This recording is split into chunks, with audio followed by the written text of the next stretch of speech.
The entire contents of this podcast and website are based upon the opinions of Tammy Garcia and her guests, unless otherwise noted. The information on this podcast is not intended to replace a one-on-one relationship with a qualified healthcare professional and is not intended as medical advice. It is intended as a sharing of knowledge and information from the research and experience of Tammy Garcia and her guests.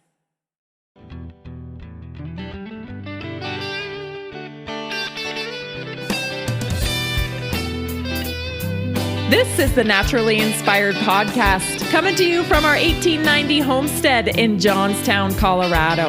I'm Tammy, and I want to thank you for joining us. Let's get started and help people feel good so they can do what they love for longer.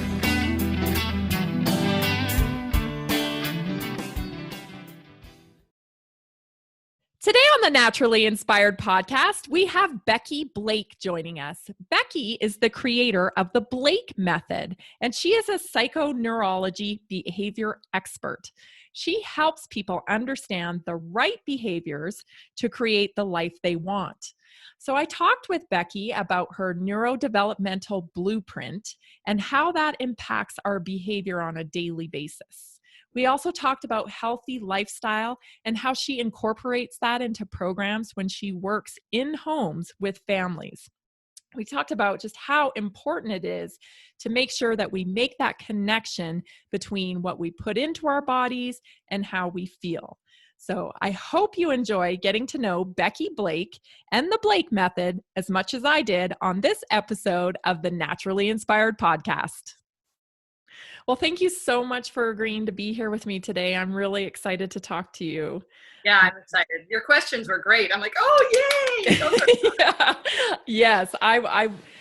So recently, Colorado has just passed a law that even further knocked down the exemptions for vaccines. So I've had a pretty big pickup with moms with behavior issues and on the spectrum and stuff following the podcast. So you were exactly what I was looking for. Yeah. And yeah, so this is my theory. My theory is autism, and we'll say this on the thing, but my theory is autism is a stress-related disorder. And there was an MIT super scientist, right, senior scientist, who just 4 or 5 years ago said by 2025, it's going to be 1 in every 2 children will have autism. Yes. But now with COVID, it's going to be next year. Because COVID, what we're doing to our kids is the exact formula that creates autism. Not lack of movement, lack of proper nutrition, dehydration, low expectations, right? They don't have a schedule anymore, right? And the families are going to just say, stay on your iPads, right? I don't want to deal with it. Just do whatever you're doing for 24 hours a day. That's the perfect storm for autism. Wow. Oh my goodness. I can't wait to get into this with you. So thank you so much, Becky, for being on the Naturally Inspired Podcast today in lovely Hawaii. Lucky. Although you can't go anywhere because she's quarantined for 14 days. One more week. One more week. Oh my goodness. So we always start with our guests getting to know our audience a little bit and talking about you. So tell us about yourself. Where were you born? Yeah, so I was born in Seattle, Washington, born and raised my kids there. I have 3 kids that are now, my twins are 30, my daughter's 31. And so I'm a Seattleite Washingtonian. Nice. Yeah, and I'm from Victoria, British Columbia. So beautiful. Well, that's a beautiful place to be, right? Been to Seattle a ton, of course. Yes. Yeah. Yep. Love that area. It's nothing like the Pacific Northwest. Beautiful. Yes. Yeah. So you live in Seattle? No, I'm global. Well, I was before the pandemic. So I literally been traveling around the world for the last 9 years, literally living with families in their homes, working with schools, doing, events and things. So public speaking. Wow. So I'm literally global. My stuff is in my daughter's garage in Seattle. So yeah, it's now time for me to find a space to land until some of this. Wow. So you're like a nomad. I am. That's awesome. Where I'm needed, I go. That is awesome. You must have met some incredible people.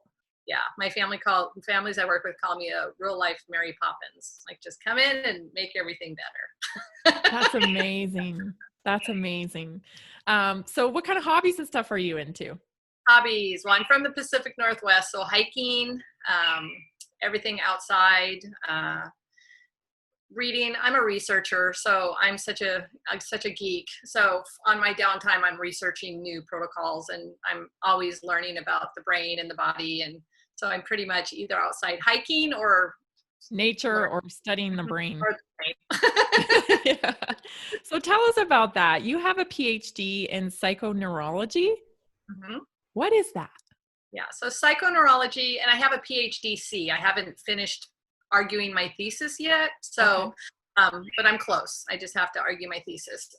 But psychoneurology is, none of us are broken. We're all whole. Our bodies and brains are amazing. They can actually fix themselves when it's in the right state. So psychoneurology looks at ancient healing techniques and melds it with modern technology. So we look at for breathing, like Kundalini breathing, right? Yes. So there's specific things our brains and bodies need, and how do we get those things that our brains and bodies need. So it's just like a daily practice of what we need to stay healthy and whole. So it's an amazing. I mean, there is a need for allopathic medicine if you break a bone or if you emergency medicine. Emergency medicine, but we need to be proactive with our own health. And yes. how do we make it a lifestyle that we are eating and sleeping and pooping and breathing and hydrating, right? There's just some simple things that we can do that gives us the greatest power. So another thing with psychoneurology is if you don't have the resources you need, so if you are feeling depressed or if you're feeling sick or if you're not where you want to be, there's some great modalities that we use to help bridge the gap of where we are to where we want to go. So there's like hypnotherapy and neurolinguistic programming. It's almost more like a mindset, what we think we can do, and what we focus on is what we get. So what are we focusing on? So that's like a whole nother toolbox. Yes. Yeah. Yes. It's one that's just barely being discovered, I feel like. Exactly. And being a mom, so that's how it started, was being a mom, right? And I have all three of my kids had special needs. So how do I, and I definitely did not know what I know now. And I just wanted them to be happy every day, right? Yeah. I said my expectations for me being a mom, and I was a single mom, I don't want to say dumb down my expectations of me, but it was so hard raising these three kids.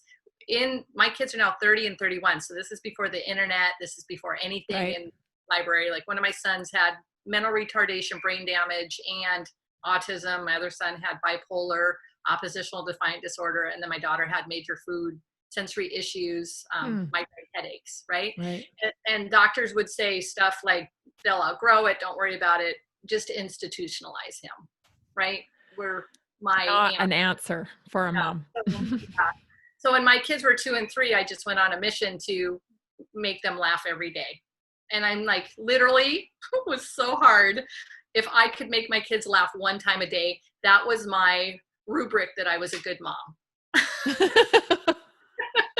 Right? I don't want to say dumbed it down, but it was all about happiness and the fun factor. Right. So, yeah. Well, so painful when you see your kids not happy. Yes. Or thinking, where is their future going to be? Right. So, yeah. And so I was actually my first client. I was a really, really hard kid. I had sensory issues. It's like anybody saying happy birthday to me. I was out for 2 weeks under a bed, in a closet, like such sensory issues. I couldn't take a bath. In my brain, I thought someone had pooped in the bathtub. So now my mom's trying to put me in the bathtub at like 5, and I'm screaming, crying, like, why? Right. So the great thing about growing up, and I didn't learn to read till I was in 4th grade. Like, there's a lot of things. I was diagnosed with ADD, manic depressant, which that's a whole nother thing. So I was my first client, and I was able to know in my brain I was smart, but to the outside world, I wasn't smart, outside world smart, but I was in my brain smart. I had language, and I understood why I was doing everything. I understood all my tantrums, there was a purpose, but I couldn't get the words out to let other people know that You I weren't was able to communicate what the issue was. Yeah, and the Interesting. society, my family looked at me like, this is a hard kid. There might be something wrong with her, right? And in my Right. brain, I'm thinking, what? So then when I had my 3 kids, and I'm thinking everything has a purpose. And this is the gist of my program now is all behavior is communication. We need to figure out what Yep. our kids are trying to tell us. Yep. Bad behavior takes a lot of energy. And Yep. everybody just wants to be loved and part of a group, right? That's Right. in our DNA.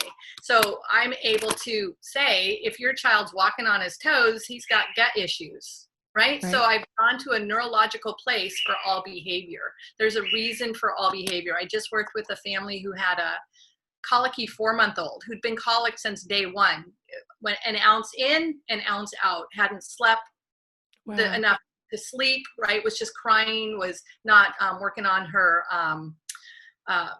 developmental, like she was still like in fetal position, not even opening her hands at 4 months because she was in so much pain and distress. And within 4 days with the right information, she's already caught up on her milestones, right? Colic was gone. Wow. So just with the right information, right? Why is our child colic, right?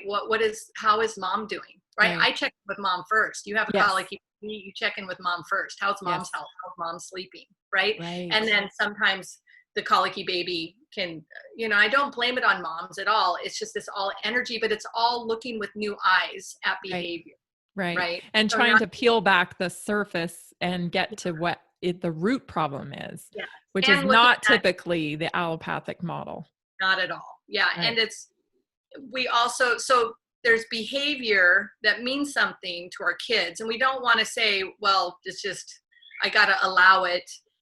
But in my head, I see it as bad behavior. So you have meltdowns happening, and then you have bad behavior, right? There's two different things. And the way to tell that is by looking at our kids' ears. When our ears turn red, it means there's stress in our body. So if your children's ears, even our ears, like mine's getting a little bit red, right? Because I'm on a podcast and what to expect. But so when our ears get red, it's our 10th cranial nerve innervating our heart, our lungs, all our soft organ tissues. And if there's tension anywhere in there, our ears get red.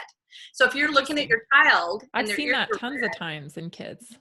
Yeah. So if their ears are red, it's a sensory meltdown. They really can't help it. They're in that fight, flight part of their brain, and all systems are shut off. Right. But if their ears are white and they're tantruming, it's more of behavior. So again, looking at that's another thing my program does, is looking at how we get behavior to get our kids, like their secondary gains. I hope this is making sense. There's secondary gains. I can have bad behavior, but now I have all of mom's attention. Right. It's like there's motive. Yes. There's positive consequence if we don't know how to respond to this stuff. Yeah, like at the store when your kid wants that candy bar right at their level, right at checkout, right? And they're crying, give it to them one time. The next time they're going to cry and scream a little bit louder and longer, right? Or they're going to know other people are there. So I don't want to say it's motive. It's like a motivation for them. I don't think stores should be allowed to do that in the first place. Yeah. But we just give in. Right? We say, just take it. I'm tired. You're loud. Everybody's looking. Like, it's a candy bar. I'm so tired. Right? Right. But then where else does that behavior show up? Right? It works. So in my program, we look at, I call everything strategies. What's the strategy for success? What's the strategy for learning? What's the strategy? Because we have good strategies and bad strategies, right? We have one that work. And so how do we really look at our kids and ourselves and say, does that deplete me or does that recharge me? And our strategies should recharge us, not deplete us. And us as parents should not be sweating, right? But through our day, working really, really hard, right? Right. And so was this all stuff that kind of came up for you because you were the parent of 3 special needs kids? Yep. Yeah. And they're all 3 different. Of course they are. When you get a parenting program and it works for one kid, it does not work for the other 2. Or it'll work for 2 weeks and then it doesn't work again, right? So I was fortunate when my kids were little, I went to school to become a special ed teacher. So I do early childhood special ed. So I had a morning and an afternoon preschool. So I had 2 preschool classes. So I was able to go learn new modalities on behavior and like parenting programs and stuff, and try it with my kids and my 2 classes. And what worked, I kept. What didn't work, I threw out. So it's like a whole bunch of therapies in one little package with a beautiful little bow. Because if I did not see results within a week or 10 days, you could pivot. Mm-hmm. Yeah. So you say education instead of medicating. That's kind of one of your mantras. And what were the differences when you were working in special ed with a medicated child? What did you see there? And why did you make the discovery kind of that it was more about education at that point? Yeah. So our brains and bodies are miraculous machines, right? Yes. And medication is a crutch, and there's nothing wrong with a crutch, right? If I break my leg and I can't, you need it for a while.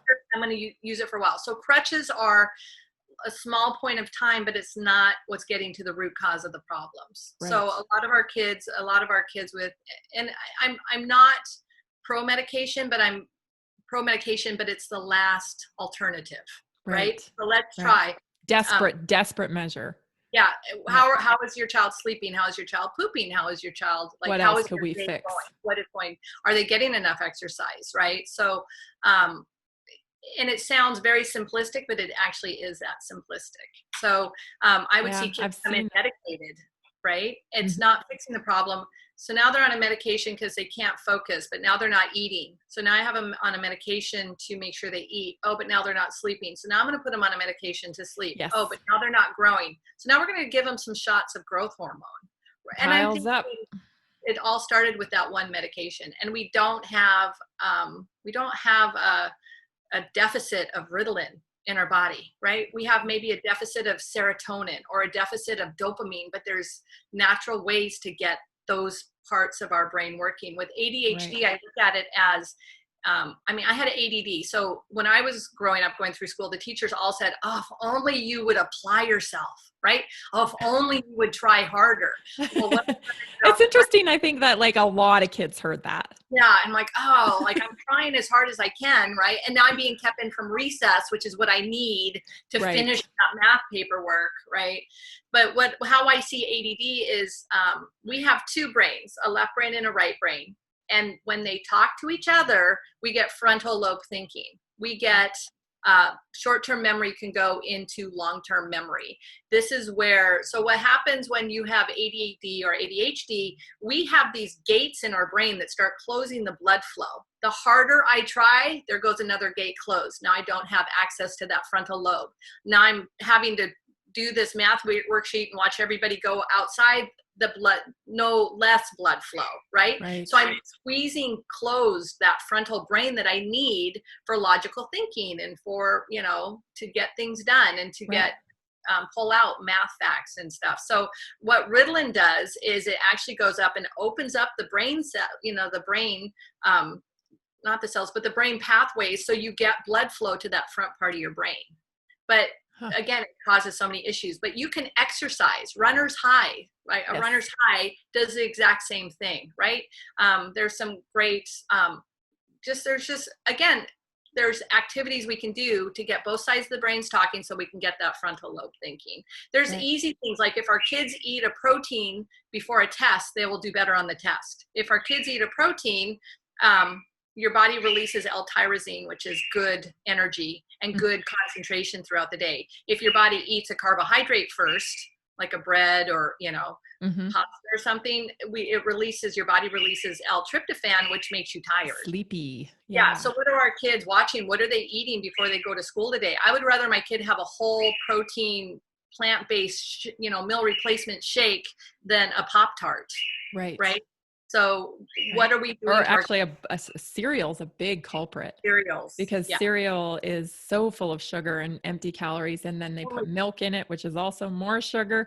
And then maybe they have some orange juice. So like, some of the stuff, these 70 grams of sugar before they even get to school. Yeah. And this tiny little body. Right. The school lunches, the kids get to pick what they want. They pick the chocolate milk. They pick the Jellos, right? And then they leave the protein. So if we can teach our kids as young as 3 years old to eat a protein And protein, I tell kids, proteins make your muscles big and strong. You want to be big and strong? And they all do, right? So giving our kids reasons why we want them to eat their vegetables, why we need them moving. Because, you know, the kid reason is you want to be big and strong. You want to run fast, right? You want to play your games faster, then you'll do these things instead of, oh, it's good for you. Right. Well, it's that connection too, because I think we've lost that connection to our food, that what we put into our bodies directly affects how we feel and produces our optimum health or not optimum health. Yeah, I have all my families do a food mood journal. So basically you have all the days, all the time on one side, you fold the paper in half, and on one side you just write down what you or your child are eating and drinking, doesn't matter the amount, during the day, right? It could be for breakfast, what they had, a snack for lunch. And then on the other side, you just note behavior, right? So, oh, he woke up really good today. What a good exercise. He played really good with his sister. Oh, horrible, right? Destroyed his bedroom, right? Couldn't get out of tantrum, did not want to get off the computer, or, you know, had nightmares or whatever. And within 3 or 4 days, you can see a correlation between the food and the behavior. Interesting. So very getting enough protein. Was there for most kids, there's a big jump between, like, they'll eat breakfast at 8 and they don't have lunch until 1. Well, guess what? They might need a little snack in between there. They're a little bit hungry, right? Or looking at foods that they should not have.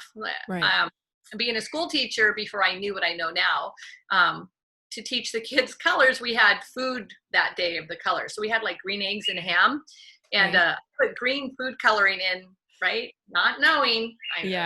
But this one little boy who was so sweet went outside at playground at the recess time, was literally trying to step on a child's neck and poke his eyeballs out. And I'm thinking, this is a sweet little boy. And it was just one of those aha moments, like this little kid is so allergic to the dye. It is within 20 minutes, 25 minutes, he went from sweet little boy to I'm going to break your neck. And he was like 4. Right. So really looking at that's such an interesting point that you bring up, because it's been brought up on the podcast several times. With a lot of our additives that are legal in the US are not legal in Canada or in the UK or in other European countries. And we need to start advocating for that. Because why is it completely different ingredients in the American version versus the Canadian version? Why can't we make it all the Canadian version? Exactly. Right? Why? But again, I don't want to go conspiracy theory. A lot of the additives are addictive, and they want us to keep going back to that same food, right? So, well, I know. I don't think people realize a lot of these foods are created in laboratories. It's not like they're it's mama's old recipe. That's the way they market it to us. But these are strategic flavors that are built in laboratories by scientists. With millions of dollars of research to see how addicting they are. That's right. Right. Pretty colors. Where do you think the pretty colors come from? Cheetos. That is not a natural color. Right. No. And cheese is not orange. Cheese is just not orange. It doesn't come out from a cow. In the dark, right? And I tell my families to truly look at the back of your foods that you're eating, and if it has more than 4 or 5 things, and if it has things you can't even pronounce, don't buy it. If we stopped buying these foods, they would stop making them. They would, you know, like we were talking about earlier, a lot of my families say eating healthy is too expensive. I can't afford to eat like that. Yeah. Right. You can't afford not to. It's long run, and it's again weighing how is your child's behavior, but you might have to spend another 20 cents for that, you know, cucumber or tomato, right kind of thing. So and again, that's looking at our behavior as well, but it's waking up and making the connections. Our kids' behaviors has a lot to do with what we're doing. What are we feeding our kids? Are they moving? Right? Are they hydrating? Our kids need to be drinking water. You know, I always say, however old they are, like times 4 is how much water they should be drinking. Right. So how much water are you getting? And most of my family says, my kids won't drink water. What are they drinking? High fructose corn syrup, juices, sodas, and milk, which are all sugar causing bad behavior. Right. So I went to Denmark. My program works with people with brain injury as well. And I was going to Denmark, and I literally they were laughing at me because I took a bite of the tomato and I was like, oh my gosh, like this tomato has flavor. It's like a beautiful, and they're like laughing at me. And then I like ate a carrot and I'm like, oh my gosh. And then I ate an egg and I'm like, I didn't realize eggs had flavor, right? And it was so delicious and like almost like perfumey to me, because our foods don't have those flavors. Our foods are so genetically modified for the bigger and the brighter and so my son experienced the same thing when he traveled to Costa Rica. Oh, Costa Rica's got amazing food too. Even even here in Hawaii, if you eat a pineapple or a papaya or mango or anything, it's so perfumey. Like, and is this the way it's supposed to taste? Like, we've been gypped. Yeah. Yeah, it's fascinating. It definitely is fascinating. I want to get into the neurodevelopment blueprint that you talk about. Yeah. Can you explain that and what you talk about neuro root cause of things too? Yeah. So I want to talk about that, because when we're dealing with our kids, and not just develop mentally challenged kids, right? This goes for everybody. This is even all of us, even adults. Anybody with a brain, a body, and a nervous system. This is neuroscience. This is all scientifically based, biological. Anybody, with a brain, a body, and a nervous system. So, so I've created this chart. I have a book. It's called Unlock Your Child's True Potential. So I explain the chart a lot more in there. Mm-hmm.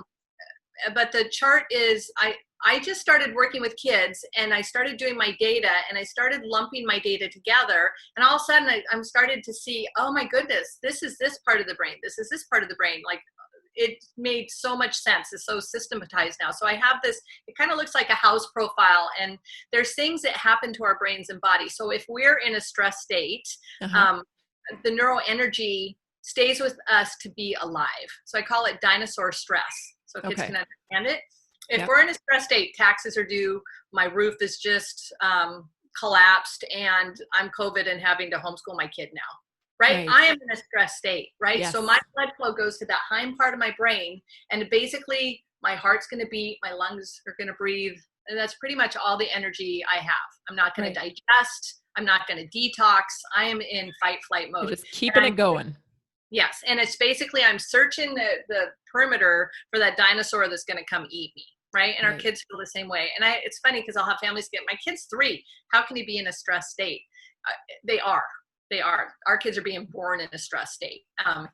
So this neurodevelopmental profile, the very first thing on the very bottom is stress. We need to alleviate our stress first and foremost for everything. So deep breathing, it's noticing when our ears are red, right? It's noticing, does my child have food allergies? How often is my child pooping? Do you know our kids should be pooping 20 minutes after every time they eat?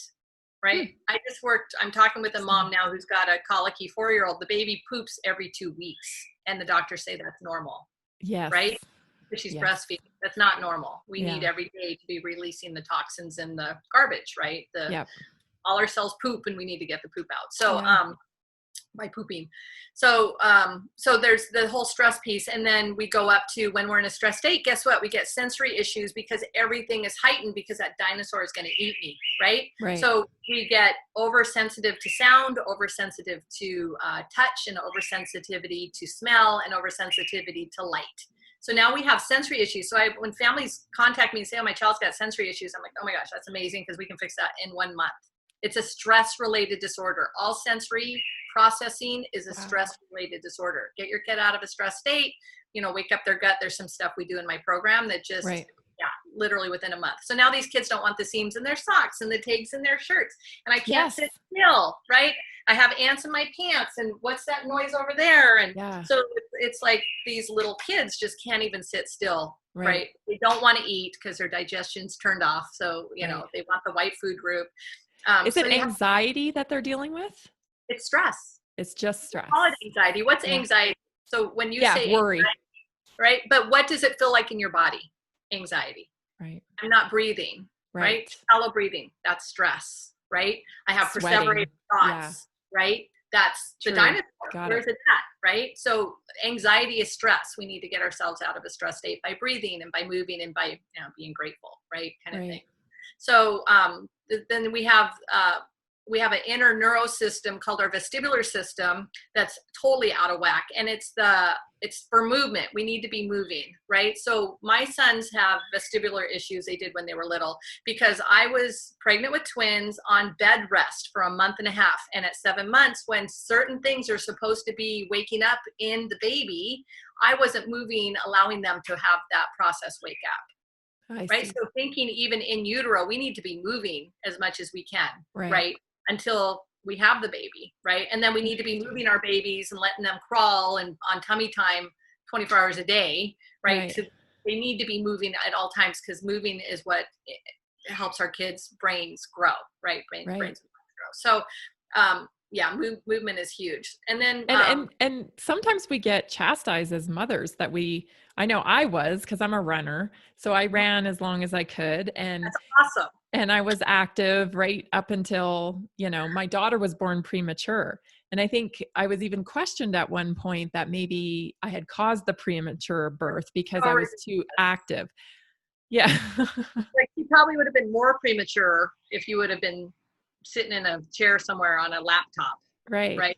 So it's kind of this programming that we get into, these little traps, right? Yeah. We think about the women in our old days, right? They were working. They were washing clothes and carrying another kid on their back, and there was no downtime. No. So we do need to be moving. So I learned about a lot of these sensory issues start developing in utero in our kids. So we do need to be moving. We need to be watching the foods we eat, making sure we're getting enough, essential fatty acids and things. So, and then there's 3 systems. One's called differentiation, being able to shut things off. So these are kids that are so impulsive. They have to be first. They have to run, right? Doors open, they're gone. They're always doing things. Muscle tone is how fast we respond to something. So in the medical world, they say if you have low muscle tone, you always have low muscle tone. And I say, bull. I work with these kids in my school and I take weekly photos of them. And within 3 months, and you can see this on my website, you can go to Creating Super Kids. I think it's under testimonials or something, before and after photos. These kids look, when they first come to me, their faces look like they're like 3, 4, and 5, and they look like they're 18 months old. No definition or shape, right? And then within 3 months, their eyes are looking normal. Their faces they look older. Like in 3 months, it looks like they went from 18 months to like 5. Wow. Just muscle tone wise, by just knowing the right activities to be doing with our kids. So things can speed up.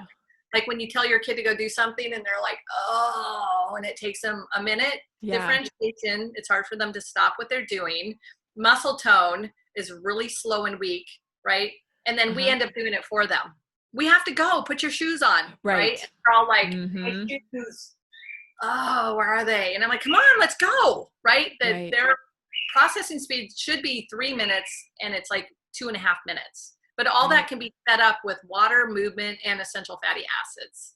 Like easy stuff, right? And then we get into proprioception, not knowing where we are in space. So these are kids that are clingy. These are kids that we're trying to get through our day and they're on our leg the whole time. Mommy, I need you. Like you watch, always, like they're always can't shower. We can't, go to the bathroom because they can't separate themselves from us because we are their safety from that dinosaur. Right. So they have to be with us, touching us, so the dinosaur does not eat them. And all these systems can be regulated. I've known all these babies. Yes. And all these things can be regulated with movement and proper nutrition and proper, right? But it's just waking up our eyes and understanding this. And then we work up to getting both sides of the brains to talk. And this is when our kids can ride their bikes, right? This is when kids can do multiple things at a time. And this is where we can start working on the eyes as well. So a lot of the kids I work with, especially with technology now, have eye issues, are going to have reading issues because of how they're using tech. Our eyes need to look far away and then up close. Our kids' eyes are looking up close. They're starting to literally bulge. They're starting to have little arrhythmic movements in them that we've never seen before, right? Interesting. So this is and if you go back and look that they've never crawled, they went right to walking, right? So there's a lot of things that's needed for our kids to read, right? Right. And short-term memory to long-term memory. So my chart is developmentally from birth to age 7, but if we're in a stress state, we go right to the bottom of that chart because we're in a stress state. So all our neuro energy goes to just being alive, breathing. Am I breathing? Yes, right. A dinosaur going to get me, right? And most of us with COVID, guess what? We're all in a stress state, no matter how amazing our lives are. And think about the families' lives who they don't know where their rent's coming from. There's so much uncertainty. How scary is that? Right? And talking about our kids are going to be fine, right? Because they don't know any different, right? They've just come into this world and now they're wearing masks, or now their parents are talking about, we can't go visit grandma, right? But that's their new norm, right? It's how we respond to it, right? How are we finding this silver lining, right? So you're talking about the littler ones, though, right? Yeah. Well, even our older ones, they're watching us. Yes. So yes. Right? Yeah. Right. They're watching us. So how are we responding? Are we in fear? Are they watching us be in fear? And are we having a conversation why we're in fear? It's okay to be in fear. Fear means I just need to be more prepared. Right? We all feel fear. We just need to be more prepared. What do I need to be prepared? And it's great for our older kids. Now we're having the conversations, right? We were talking about this earlier.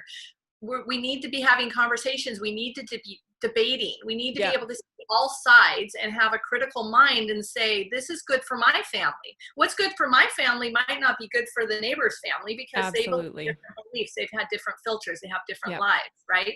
But that doesn't make anybody wrong. Right?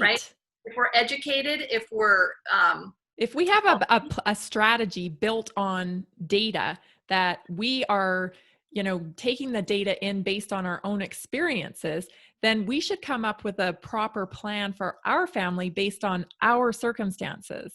And our beliefs. And our beliefs. And one thing that we haven't, really addressed too, which I'm starting to address with my kids, they're older, is that there's, it becomes a moral issue, at some point because, the government is not moral. They're not the moral police. They get to make the mandates and laws, but how we respond to those things is upon us.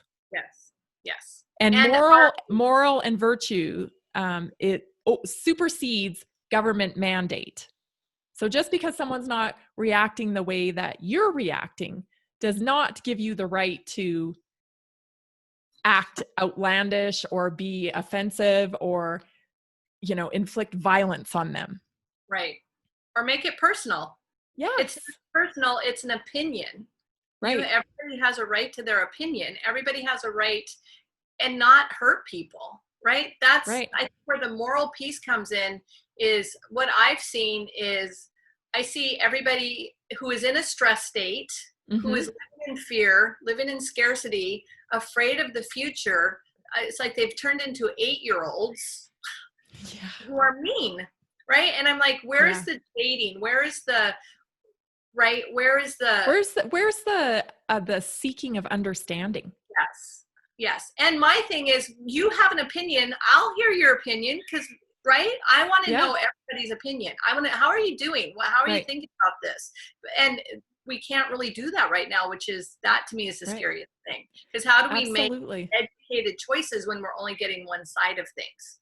Right. And you have to stop and ask yourself why you're so repelled by someone else's opinion that differentiates from yours. Right.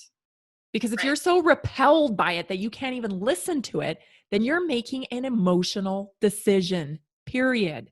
Yeah. And worse than not listening is attack. People are attacking, right? So I'll say, educate yourselves, be healthy. And all of a sudden, right? I'm like, where did that come from? What's wrong with educating yourselves and being healthy, right? That's my platform. Right. And so it's very fascinating to me, but I look at it like, what is this person needing, right? What is this person needing in their life? So I'm a follower of Tony Robbins. Yeah. He has 6 human needs. He has love and connection, which can go both ways right now. You have people in isolation, right? Quarantine. Yes. How are they getting their love and connection, right? They're not. And then you have certainty that everything's right in your world, hello, that's kind of missing right now, right? Yes. We're not certain about a lot of things. And then you have variety. We're getting so much variety, but our variety is now being said, you have to wear a mask, you have to do this, you have to. So our variety is being, you can only shop at these stores, right? Right. So it's very interesting. Our variety has even been kind of snatched away a little bit. And then he has significance. So a lot of these people don't have significance in their work anymore. Their work is gone, where they were very significant at work, right? Very significant in their home. And now they're so uncertain that how are they getting their significance? They're going online and slamming people, right? To get significance, right? And then we have growth and contribution, which are our spiritual needs. So my thing is, how do we teach our kids? How are we going to grow through this? How are we going to be stronger because of this? And who can we help? Yes. We help, right? And kids as young as 3, 4, or 5 will say, well, they can have my toys. I hear that, right? And older kids who are in their teens and stuff, they can help their friends' families. Like, how can we help, get some food donations or something? So growth and contribution is huge. And that's where we need to be going, because everything else is kind of so up in the air. So growth and contribution, if you're out helping someone else, it's hard to be in a scared mindset. Right. So just help. How can we help? And that's my thing, is how can we help? And there's lots of ways to help. You don't need to leave your house to help. My parents died within the last 2 years, and it's been horrible. So I've been helping because of my age, a lot of my families, a lot of my friends are losing their parents. Right. So I'm helping by, when I see that someone's died, I'm going in, not just, here's my little emoji, right? With a heart. You're connecting. Emailing them saying, what do you need? What do you need? And no, I just went through this last year, and I got you. Right. And sometimes it's just that quick little private message, right? Or now's the time to start writing letters again. If you have little kids, have them write letters, right? I mean, there's so much that we can do. So it's with our kids, it's really checking in on how are we responding, because that's how our kids are going to respond. Yeah. We're the models.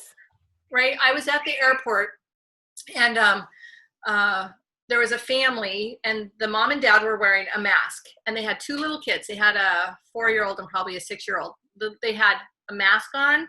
They had a face shield on, they had gloves on, and they had like the little Disney rain ponchos on. And these little kids were just ready to get on an airplane, and it looked like they were ready to go into surgery, right? And so I'm looking at these kids going, and my brain is this going to harm them? Are they going to think they need to be in their little bubble for the rest of their lives? But they were having so much fun.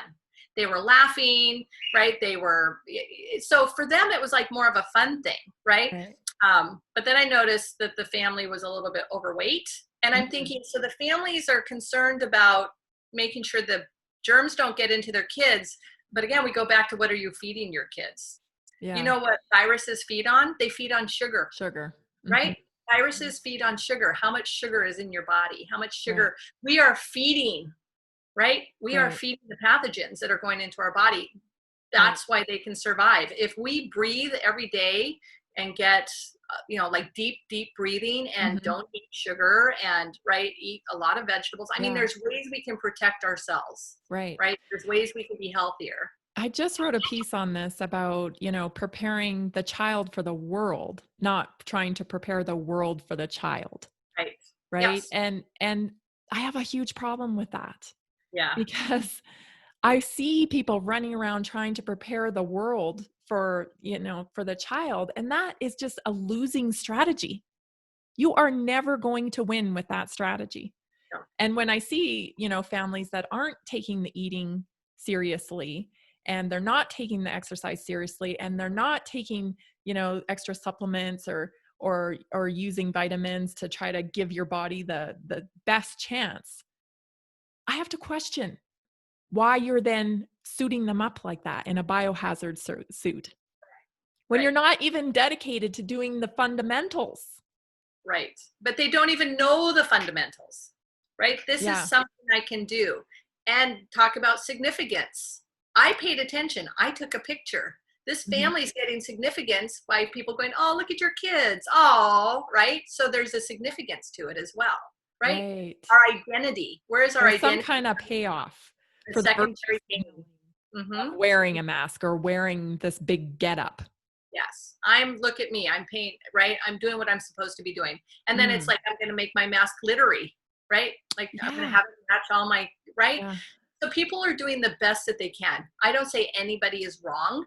People are doing the best they can with what they know, right? But we Okay. just need to educate ourselves and to wake up. And like we were saying earlier, I'm like, it's the moms that are going to be making the changes, Yeah. right? It's I the feel moms that. that are standing up saying that's not right, right? Yeah. Even with schools, right? Having kids being like little plastic bubbles and can't touch their friends. Yes. And I mean, I am a teacher by trade, right? Yeah. And kids need but that's my opinion. Kids need education, but education did need to change, right? Yes. Our education system was so outdated. It was literally for, and I'm an educator, so Yeah. I'm not bashing teachers. Teachers are amazing. They love their kids. They definitely don't get enough money It or was enough. our education model serves a very small percentage of kids. The farm, right? My Yeah. family grew up as farmers and they needed the kids out in the fields during the summer. They Mhm. needed them, right? So our school is still very for the farmer. It's not geared toward what's happening now with all the technology and stuff. So one thing that's, again, if you can look at everything, where is the silver lining? Where can we find the silver lining? Education will now change. Like I'm creating an online program right now for Yeah. kids, kind of like a Yeah. romper room, you know, Sesame Street kind of, right? That Right. our kids can get moving and educate them on their brains and bodies and make their mindset so they can, you know, make sure that they're doing the things that they need to do. That we don't Yeah. need to dictate I to them. definitely think it's an opportunity for schools to kind of and also parents to become more attached to the educational model and what they want. You know, I was just talking about this with someone else. How cool would it be to have like tiny schools where that school was, 8 to noon, you took care of the fundamentals, because I'm a homeschooler, so I know how long it takes to get through curriculum. 2 hours. Yeah. So you can get through your math, your reading, history, whatever. And then the rest of the time is spent, say you have a kid that's a dancer. The rest of the time is spent learning their What they craft. want to learn, Yes. which is where intrinsic learning comes from. Right. All learning is self-learning. You don't want to learn it, you will not. Why do I need to learn this, right? That's all us teachers hear, math. Why do I need to learn this, right? Well, because you want to play pool one day and you want to know angles, right? Like, come on. Reason for, right, geometry. So, but that's the way our kids learn is they get excited about something and that's their learning tool. And when you have 30 students in your classroom, you can't do that. It's pretty much the 6 hours a day is about managing behavior and making sure everybody gets a little bit of something. Right. So There's not a lot of learning going on there. I can't find this, but there was a study done. I saw it in my graduate program.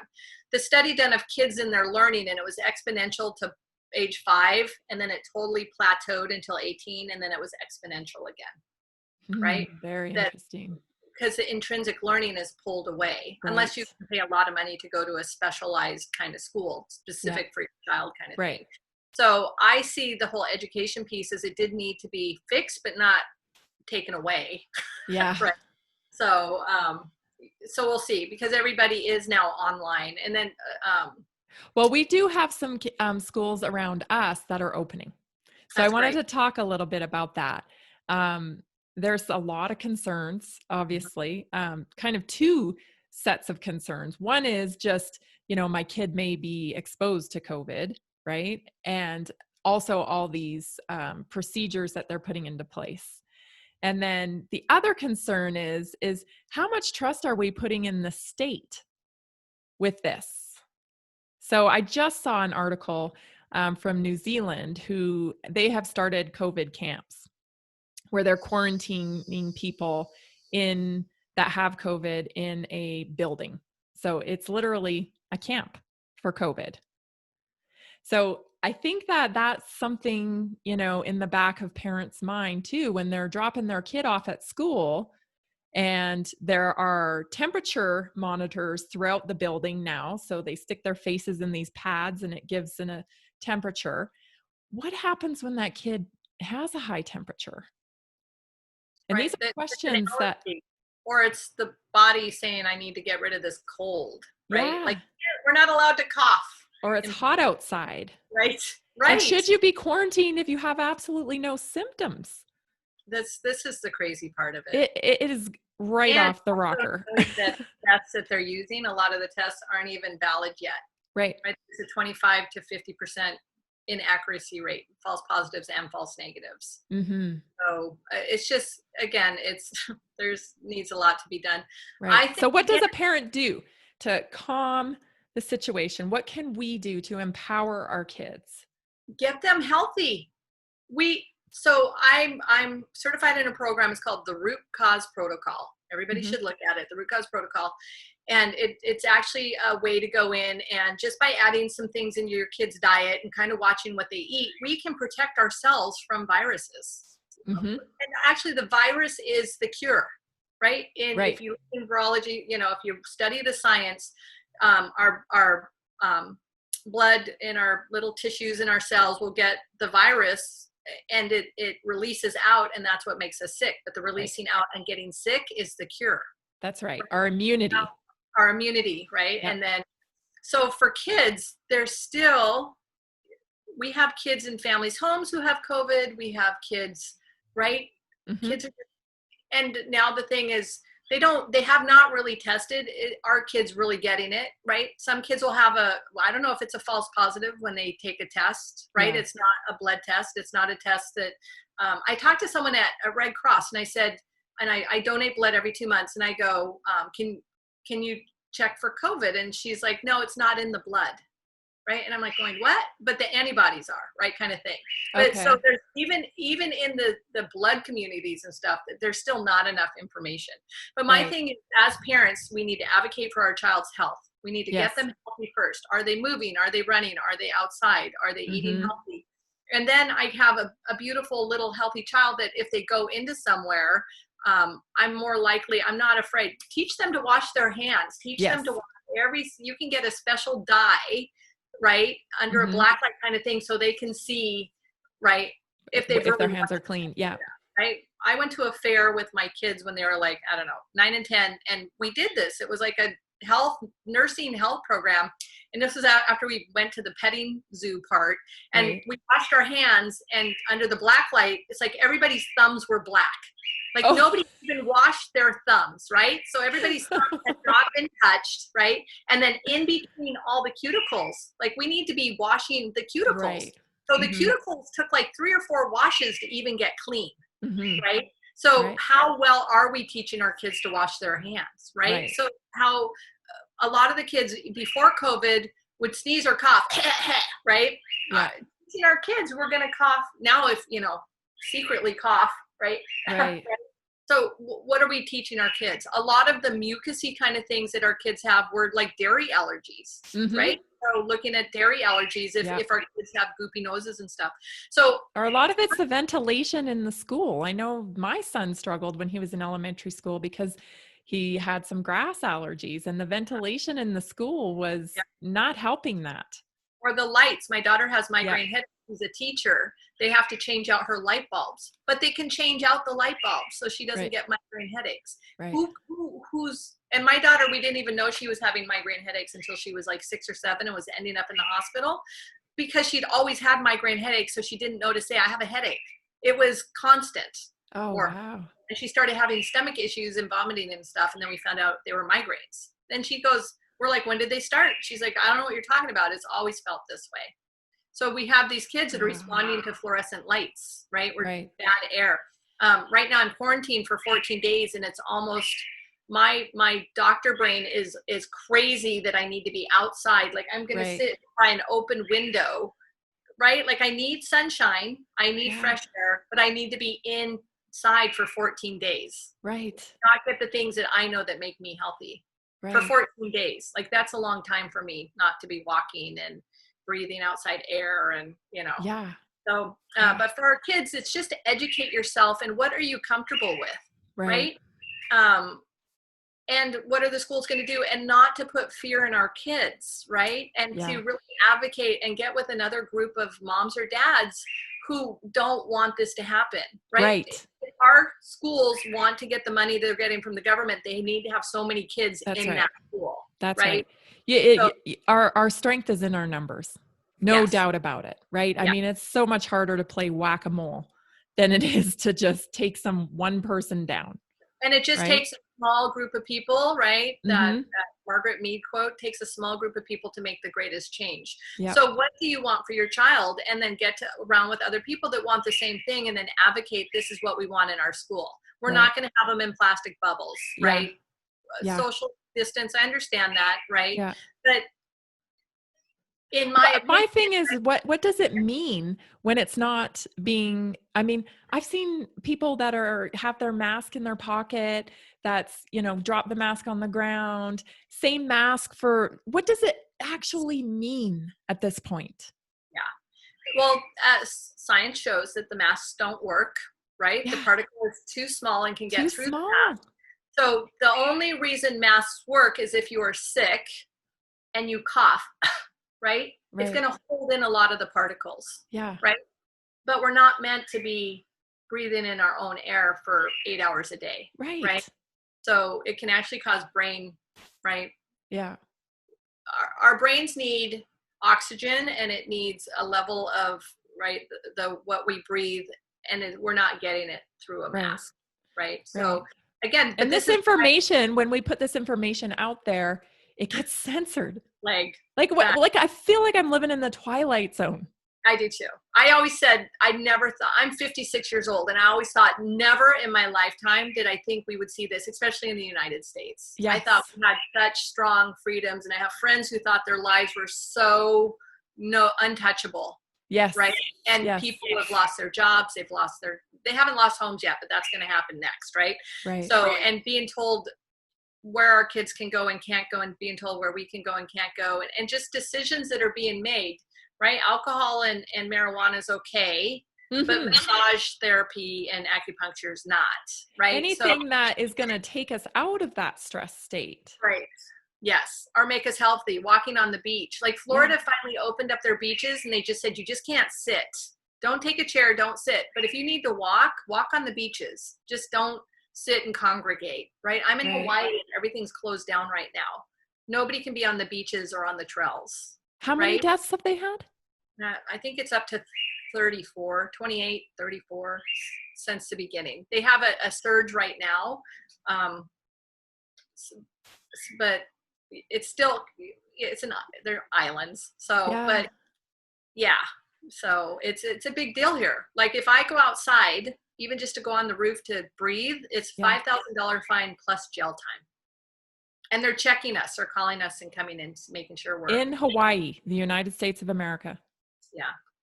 At the airport, you have to sign something. They actually called the person the place I'm staying at, made sure I could quarantine for 14 days, and they've called. So they're serious. Yeah, it's not, I'm thinking, but then here I'm thinking, is my health worth $5,000 in jail time? Right? How much is this going to save me being inside for 14 days? Right. Right. I make sure I have healthy food. This is what we're dealing with on a daily basis. You know, do you fight for your freedom? I have kids that I need to stay home and take care of. My kids and they know it. Yeah. So how far am I willing to go? Right. Right. And we were talking about that. It's not just, and this for moms and dads, it's not just for us, it's for our kids as kids as kids. That's right. Right. And like I was sharing earlier, they did a study on the ages of people on who was okay with what the government's doing, and our Z generation, whatever it is, from 18 to 25 are happy that the government's taking care of them. They'd be happy that they got a check every month, right? It's almost like going from your parents' house to letting the government take care of you, right? So they're not going to be the ones standing up, because they kind of want it until the pendulum swings for them the other way, right? And they realize that fulfillment is a requirement of life. Yeah. But as a parent, I think we need to really educate ourselves on how do we make our body machines and brains so healthy that the virus can't touch us. And if it does, it's like chicken pox. We get it. We get the antibodies, and then we're good. Right. How do we get our brains into a mindset that, okay, this is happening. How do I make the best of it? And how do I help somebody else through it? Right. not that there's going to be a new normal. I hate that. I hate do too. I can't stand this it. is not the normal I worked really hard for, right? Right. Right. This is Right. not, but the great thing is there's people waking up, right? There's people I do think so. Yes. And one thing I wanted to ask you about too is, there's this kind of like all across the map that creates people's worry about this virus because everybody handles it differently. And I would love for someone to do a study and kind of find out who was most afraid of the virus. Yeah. Right? Because I am not afraid of it. I'm equipped. I work out every day. I eat right. I sleep well. You take my vitamins. I know what I have to do. If this virus takes me out, then it was my time because I have there's nothing more I can do to prepare my body for anything. I'm doing it all. Right. And so I'm not worried. But somebody who has been, watching the news steady since January and building up this fear, right? Because we know placebo works. We know that that's a scientific fact, right? So what's the correlation there? A lot of it is, we have slowly let the news not become the news anymore. Yeah. Right? It's almost entertainment. Like entertainment. We'd go stand in line at the grocery store and get a kick out of the Inquirer. Mm-hmm. Right? Yeah. Baby, back in the 80s. Right? So I look at our news now as, right, the Inquirer. It's not, but people, if my mom was so fear-based and so scarcity driven, she grew up in the Depression. They lived on a farm. They had nothing, right? And so she wanted the best for us. But anytime the news said, you need to do this, she did it, right? You need to do this. And she would do it. And so if she were alive right now, she would be in full gear, not letting anybody come to her house, right? Because even though she is older, but she's still healthy, but she still was a little overweight, right? But she would have been, and she listens to the news 24 hours a day. It's on in her bedroom while she's sleeping. Yes, I know. So not only is There's she a lot of people that do that. She's asleep and it's going into her unconscious brain, right? So I think a lot of people that truly watch the news, right? And just trust, right? Which is what we were growing up.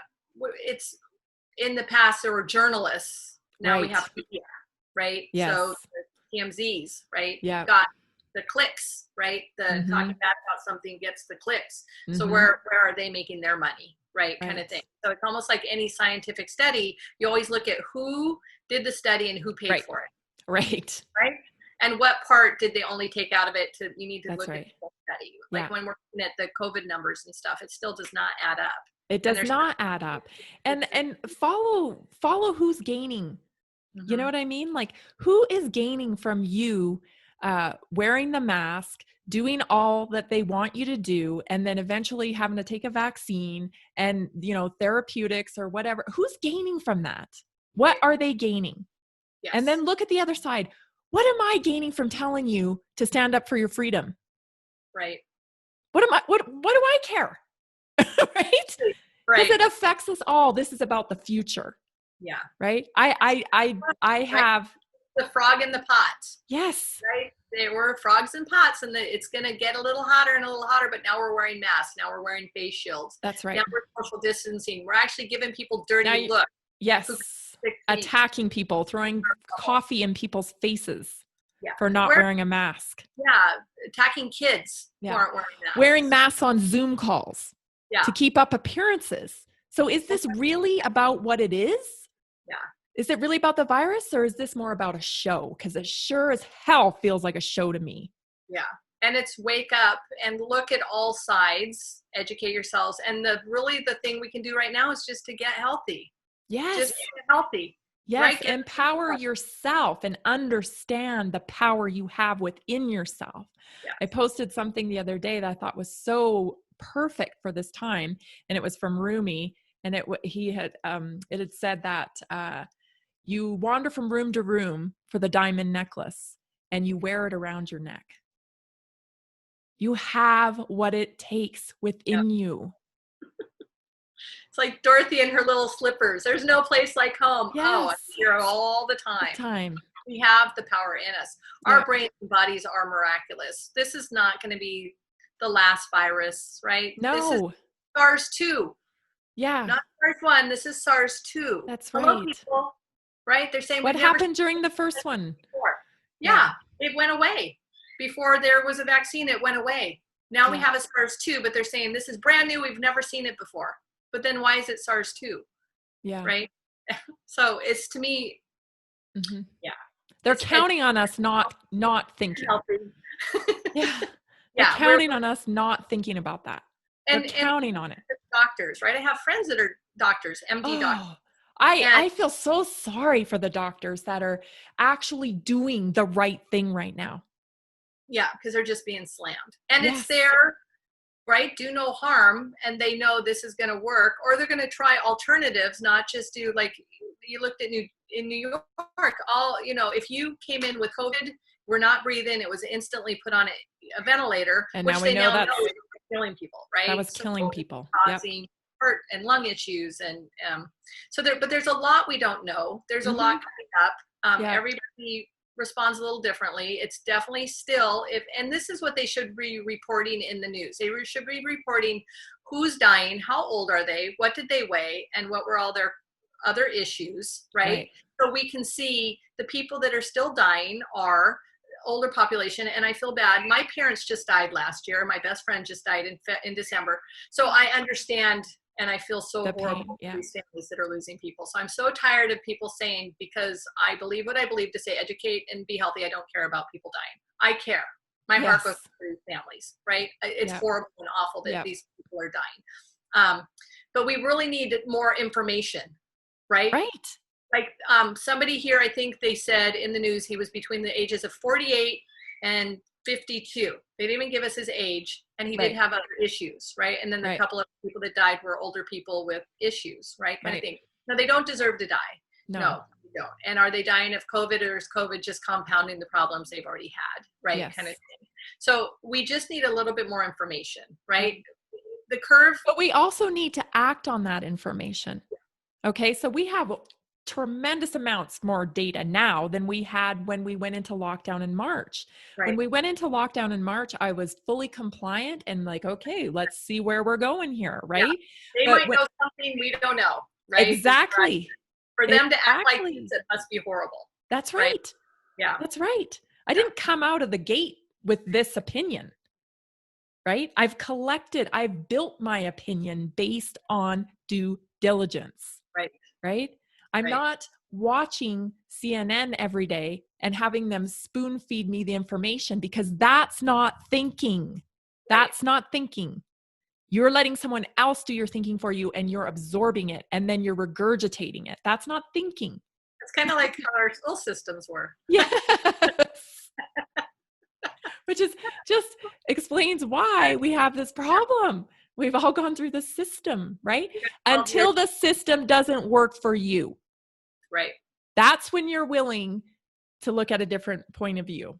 Right. Is when the system personally affects you, then you'll question it. It's like Tony Robbins says, right? When the pain becomes greater, than not doing what you need to do to get better. That's when... Right? What is the cost of our kids as kids? That's right. Do you really want your kids walking around in masks? Because that's where we're headed. There was this amazing movie. It was like a B movie, not like the best done. It came out in 2017, 2018. It's called Darwin. It's not the one. It's not the one everybody can see. So I was having my families watch this movie, Darwin, and it was this guy who lived in this little pod. This was in 2017. And so look in Darwin, the movie, it's like 2017, 2018. It's through HBO Canada. There's another one out there now that people are mistaking that. I say, no, it's not that one. So there's this whole town of pods, and everybody lives in this pod, and you're sitting in a chair. Nobody talks because you type everything on your computer. You got this big screen TV, and you do everything from your chair. You work, you play games, and you win money and stuff because you're playing these games and looking at all this advertisement. And the government says, don't go outside because the air will kill you. It will explode your lungs. And there's people out there called the claws that will chop your fingers off, so then you can't live your life, right? So they show this town of pots. I know this is so bizarre. And then this boy who kind of looks like Edward Scissorhand, his pod gets hit by lightning and everything shuts Goes down. out. Okay. So now he has to go outside and he's got this gas mask on, oxygen mask, and he thinks he's going to die outside. And he's like just sitting down ready to die because his oxygen's gone. He takes it off and it's just beautiful day, fresh air, clear skies, right? Nobody outside. And then he's hungry because he got to go find food. So he goes hiking off and he finds his family in the forest who's like living off grid, right? And they're talking. Right. They teach him how to talk. They teach him how to shower. Because even you shower in the chair. The water just comes down. The comes out of a little thing. Like everything. You don't ever have to leave your chair. So he goes back to the town to get his mom to come out, and his mom's smoking her little e-cigarette, and she's, have you played this latest game, and you can win all these points? And she's like, why would I leave? Why would I leave? Right? I have everything here. And he goes back, and there's some other stuff that happens. So I watched this movie, and I shared it with my families for a month and a half, and it totally disappeared. Oh my God. Not find it anywhere. I even called HBO. I called the producers trying to get this movie, and I can't get access to it. But you can still see the 1-minute trailer on YouTube. Nowhere to be found. Why do things like that happen? Right? Wow. And I was just showing it to my families to show them this is what's going to happen to your kid because of technology use. Right. Right? Right. Like our kids. Well, WALL-E has a similar plot line. Did you ever see that one? I love WALL-E. Yeah. Yeah, and everybody's in their little motorized drinking their things completely obese, living yep. in virtual reality. That's where we're headed. That's where we're headed. Right? So, but nobody can solve this on their own. You know, that's the thing. Like, we all have to make a collective decision together to say, this is the line. This is the line. Yes. And I hate to think it's so much duality right now. Mask or no mask. Right? Democratic, Republican. Yeah. Right? COVID or no COVID. There's no gray middle ground to have conversations with. Where's the debate? Where's the conversations? Right? How about freedom? Yeah. What is that? Well, I've been exploring this topic over the last few months and I've come to the conclusion that some people actually don't want freedom because freedom isn't convenient all the time, right? It's not convenient to not comply, right? You know, and freedom isn't safe either. Nobody said it was going to be safe here. Yeah. Yeah. But we all agreed that we wanted freedom. Right. That's what our country is based built on. That's why it is established. Yeah. Yeah. So it'll take a group of women and moms and dads, right, to say, I'm healthy. Yes. Let's help everybody else be healthy. Yes. Right. Let's have people wake up and say it can be this simple. Right. I have my neurodevelopmental chart that I created. I showed it to a head neurologist at a teaching college in Madrid. And she went, oh my gosh, we've been looking for all this information for like 80 years. You have it all on one piece of paper. And then she said, but it cannot be this simple. I think it is. It can be this simple because I get results, right? It can be simple. So for people to wake up and know there's just one or two things you do. If your ears get red during the day, take a break, breathe, drink some water, right? If your kids ears get red, teach them, are your ears hot? What can you do? Go drink some water, go move, go run, and let's do an obstacle course in our house. Let's FaceTime grandma. Right? And stop thinking that you're so weird. Right. Right? Like you have this label, you're so weird, I'm so different, my body doesn't work that way, I'm broken. Embrace the differences. This is my thing for now. And we all have them. Embrace the differences. Opinions, body types, health stuff, right? We're all, but guess what? Our brains and bodies and nervous systems kind of all work the same way. Yeah. Right? But embrace the differences. If your child's different, embrace the difference, right? Your neighbor it's not a death sentence. No. It's actually brain growth to embrace the differences, right? Not make everybody wrong and you right. Be curious. Where's that 4-year-old curiosity? I wonder why they think that. Let me find out. Right? Get a little deeper. Like, where's the communication motivation, right? It's right. now that Seeking understanding. yes, yes. And watch, so this, one of your questions, technology. Yeah. One of the things for families to really be concerned about with their kids is, first of all, lack of movement. But technology is going to dumb our kids' brains down. It's everything's done for them. It's they're getting access to stuff their little brains and bodies shouldn't have access to, that's changing the chemistry in their brains. But I say to treat your family like a business and to treat technology as the currency for getting the things done. So my parenting program is called How to Get Your Child to Do What You Want Them to Do When You Want them to do. And it's all about motivation. How do we motivate our kids to do the things we want? Chores, homework, right? Be nice to your brothers and sisters. Have respect, right? But we can use technology for that, right? So your child as a carrot, you mean? Yes, as a parent. So your child is going to be on tech for school. Okay, that's already a given. But they're going to want to play Minecraft and Fortnite and all that stuff. But they have to earn it, right? Not just think I'm alive, so I should be able to be on the computer however long I want. So if you have a list of 25 things, did you brush your teeth today? Did you make your bed? Did you fold your clothes? Did you have a green smoothie? Did you breathe? Did you work out for 20 minutes? Did you work up a sweat? Did you be nice to somebody or whatever? And if they do that whole checklist, then they can have like 20 minutes, hour of time, tech time. Not to just because they've been born and here you go, spend 12 hours a day on it, right? We need things done around our house, right? And contribution and growth, 6 human needs. Kids need to be contributing and growing. And to do that, helping the family, not just laying on the couch, not now, wait till this, I can't stop, right? I hear all this, right? They should earn the time on the computers, right? So should be a reward. Plus, if you have all these activities built in, how much time do they really have? Right. And they don't want to do a lot of the things that are going to be healthy for them. So you can use technology to get them to kind of sway them, right? Right. How long does this take? This list, let's time it. This list altogether takes 32 minutes. And then you can have 32 minutes, right? Or 40 minutes. I'll double it. If this list, the shorter this list does with quality, work, I'll double your time. Right. So then they're excited. Use it as a positive. Yeah. Instead of, and I used to tell families, like, we know our kids need shoes and clothes and books, and we're going to have a pizza night or a movie night.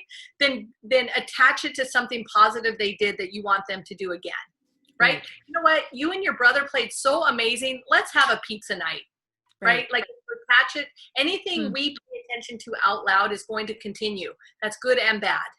If we're always saying, why are you always fighting? You guys never get along. How come you're not ever doing the dishes? You didn't take out the garbage. Guess what? That's what you're going to get more of. But if we take that second of, wow, right? You were so nice today, right? With your sister, or my gosh, you did the homework and I didn't even have to ask you. We're going to have game night and you get to pick the game.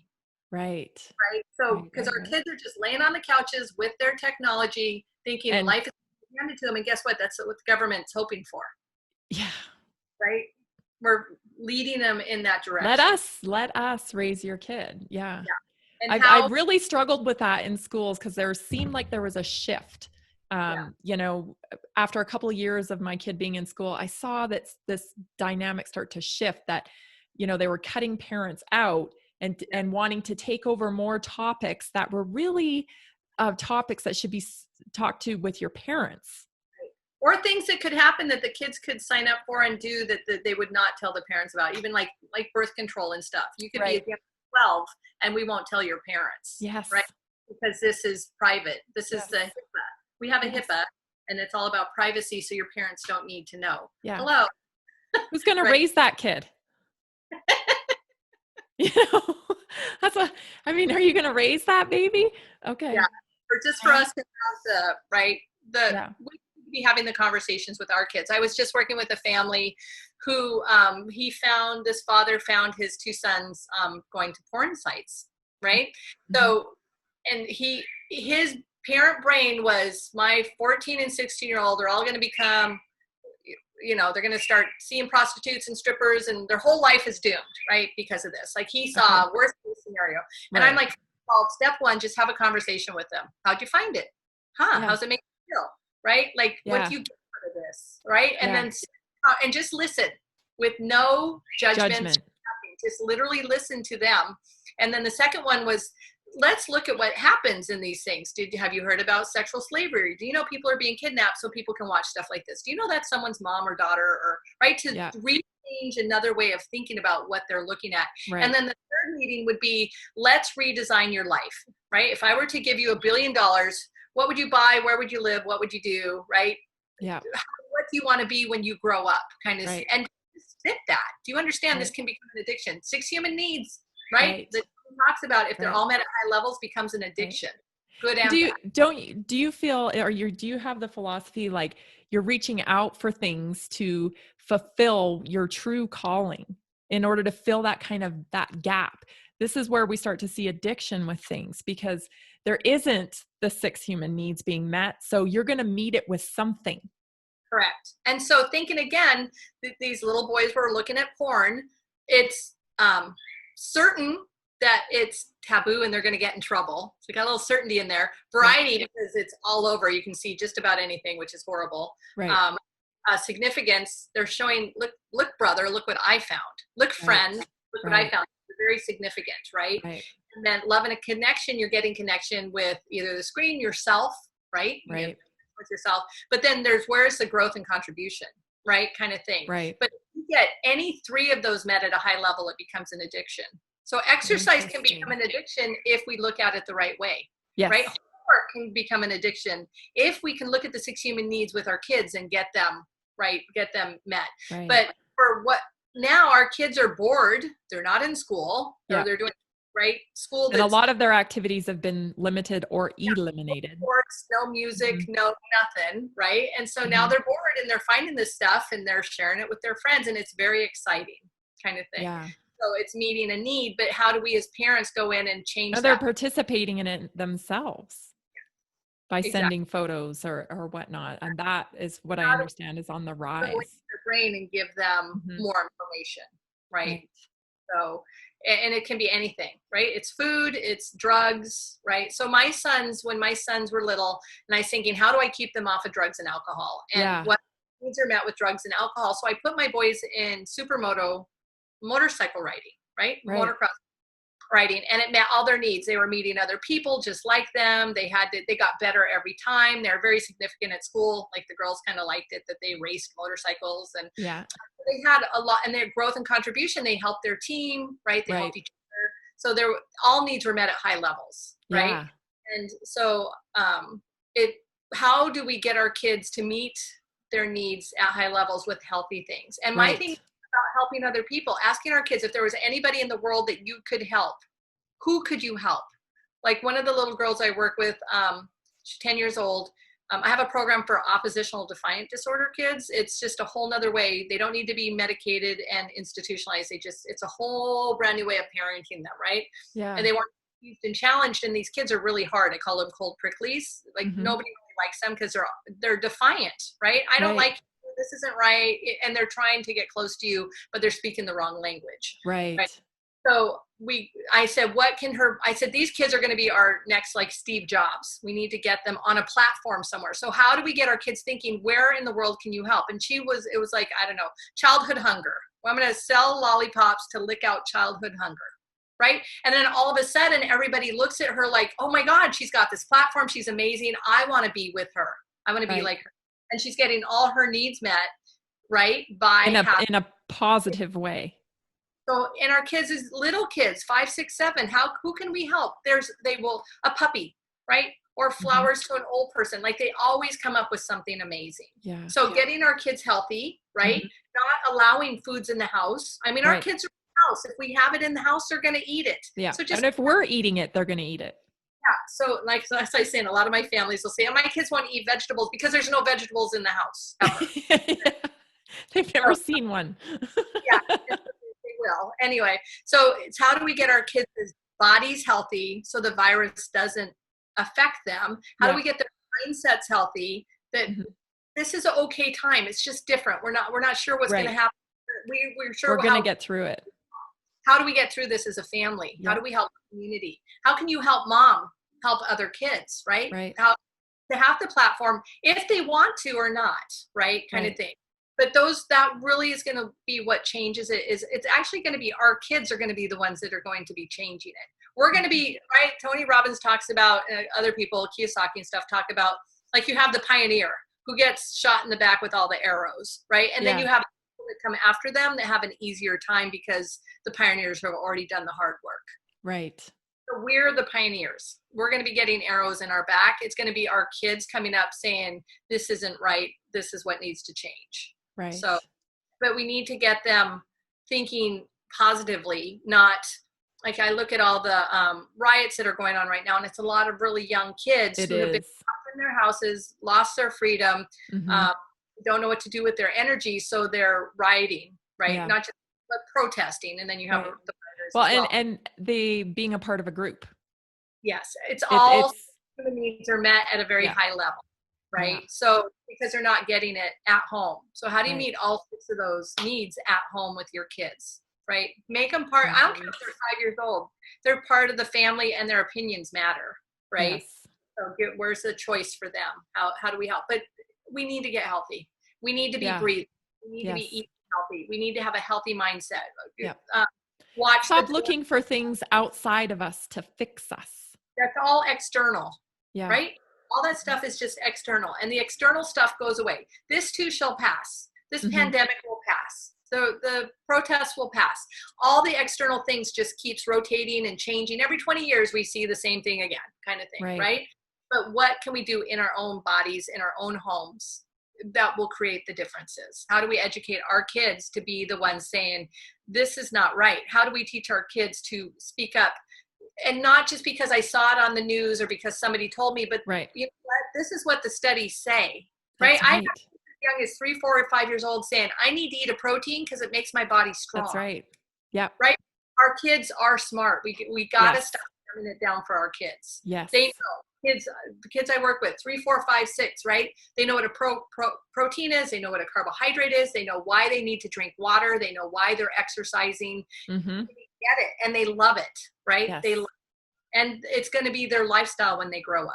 Right, because they're becoming attached to the feeling, right? And that's when you really change your life philosophy when it comes to lifestyle and living healthy, is when you understand that what you do correlates with how you feel.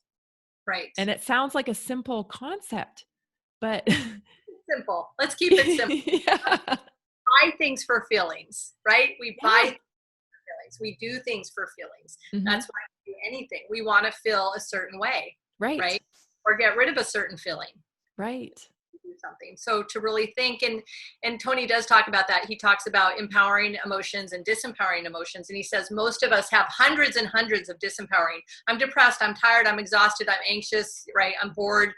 And then we'll have 2 or 3 empowering emotions that we go to, right? We have hundreds of positive emotions, gratitude and faith and happy and fulfilled and, excited.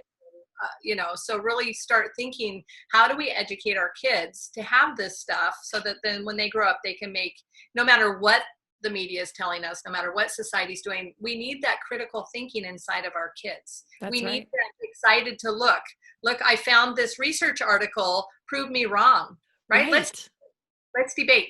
Debating is fun. So in high school, I loved debate, and they would give you a topic and you never knew if you had to be for or against it, right? Topic was abortion. So we go, the topic's abortion. You're for it, you're against it. And then we would debate. Doesn't mean that was what our viewpoint was. Right. Debated. So where's the debate? But that's a healthy way of critical thinking, because as you venture into that territory, you start to unravel why people think that way. Even if you end up not believing it doesn't matter. The point is you can understand better, and you can debate better because you understand why they're thinking that. Right. And not attacking people, right? It's an opinion. And it doesn't mean you're right, they're wrong. Right. Right. One thing, Sarah Blakely from the Spanx lady, she said her dad, every time they came home and it was dinner time, would expect them to say one thing they failed at.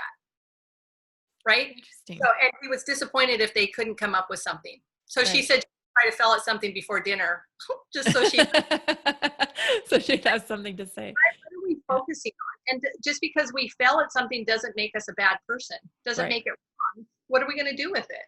Right. But we have to have conversations. We have to have conversations. Yeah. And that's the scariest thing about today is that the conversations are being silenced. And that's not something I ever expected out of this country. In the US, we have a constitutional right, freedom of speech, freedom of expression. Yes. But yeah, so my thing too is, so there's a lot of, I don't even want to mention names. There's a lot of social media that has been censoring, obviously censoring. Why do we keep using them? Yeah. Right? I was literally, a couple weeks ago, I tried to take a 7-day, not going to be on any social media platforms. Mm-hmm. And I was walking on the beach going, oh, people got to experience this. I got some good stuff. And I'm thinking, why? And some of my stuff was censored. And I'm like, I'm walking on the beach talking about health. And I actually got it was like deleted, right? Yes. Kind of, I had to do 2 or 3 of them thinking, what did I say? This is goes against community standards or whatever. Harmful to COVID is what my picture that they sent me. Right? We had to. You weren't talking like you were afraid enough about it. Yeah, I was saying how to be healthy. So, but why are we still on these? Why us still being on these platforms, we are still giving them the money, right? From the advertisement that's coming into our homes. I was just talking to somebody yesterday about something, and I got Pop's ads for what I was talking about. Oh, and yes. I even near my phone and ads for stuff, right? Yeah. So, but why are we allowing it? Yeah. Why are we still? It's an addiction. We get all 6 needs met from these. Well, it's become such my husband and I have talked about this hundreds of times, probably. Just like when we were kids, it was nothing for your aunt to come over for tea. She just stopped over for a cup of tea to hang out with your mom. And they sat there and they chatted, they played some records or whatever. You just went over to people's houses when you wanted to talk to them. We don't do that anymore. No, you don't want people to do that. Someone knocks on your door and you're like, peek and hide. Like, who is it? Who is it? This isn't a scheduled visit. Right? Yeah. So now this has replaced our socialization. Mm-hmm. And so we can't give it up because how will we socialize? Right. Which is, how did this happen? Right. It took a lot of years. But I've started calling this not the COVID period, but the Great Awakening. Yeah. Yeah. Wake up. It's for people to wake up. We're going to go into duality for a while, and then people are going to wake up or not. There's some people that are going to happily accept whatever's happened. So, right. But yeah. So my platform is understand your brain, your body, your nervous system. Yeah. Just do what you do for you. Right. Well, tell us a little bit about, so you're basically like the traveling nanny right now. You just like that show where she would swoop in, come and live. I actually live with them. She went to a hotel. Oh, so she acted like she lived with them. I don't know. That was a long time ago. 4 or 5 days with the families. Wow. So again, my whole life was upturned because of COVID, and I could have said, oh my gosh, I can't go live with families. I've been doing this for 8 years. This is my life, my business for 8 years, traveling all over the world. Now I'm being told I can't travel, and if I travel, I have to wear a mask, right? Right. So, and people are afraid, right? Like you travel, so I don't want you in my home because you may have COVID. But I'm like, but I'm doing all the precautions. I'm staying healthy, right? But I get the families who are at their last end. They cannot handle it anymore. Right. They're desperate at this point. Yeah. So, but I've had to pivot, and now how do I do everything online? Right? How do I get this information out of here? Because it's not fair that it's in here and I have all this amazing. It's in your brain. You want to help people. This is your whole calling. Yeah, we were talking earlier about autism. So I work with kids with autism. I work with behavior disorders. I actually work with people who have normal kids that just want their kids to be smarter, right? So, and I'm in Hawaii now because I'm creating a parenting teen program. How do you parent your teens kind of thing? But what is happening right now with the world is it's the perfect storm for autism. So my take on autism is there's 2 types of autisms. We have the autism that was in the 50s, the savants, the people that were really good at math and science, right? music. And now we have an environmental autism. When my son was first diagnosed with autism, it was 1 in 10,000 people. That was in 4. Now it's 1 in 38 kids. So when you say environmental, that means they've been exposed to something. It means they're not moving, they're not eating right, they're not hydrated, and they have very low expectations. So it could, like my son in utero, I wasn't moving at 7 months when a certain, the vestibular system was supposed to wake up. So his vestibular system was weak. When we went to take him in to get, I have identical twin sons. I took him in to get one of the shots, the second booster shot of one of the shots, like about a week later, I took a picture of my sons and I realized one of my sons lost his affect. All the light went out of him. His language went away. Yeah, very common. Very, right? Stoic, right? Yeah. Before he was all fun and playful. And I have a twin, identical twin. To compare to. Right? Yeah. So there was a correlation from the shots, from his brain injury, then later autism kind of diagnosis kind of thing. Right. But again, I wasn't moving when I was pregnant with them. There's multiple things that are leading up to this, which makes sense because it's such a roll of the dice. Yeah, and also when I went to take my son into the doctors, because my son had the flu, took him into the doctor. While the doctor were there, he's like, why don't we get them their second booster shot? I went, okay, well, we're here. So my son got the shot while he was sick. So he wasn't able to detox out right. At the time it was probably the Thermosol, right? Yeah. They're identical twin sons. So when the specialist says, oh, it's genetic, I'm like, how can it be genetic? He's got an identical twin brother who sleeps, poops, got the same, biology kind of thing. How is it genetic?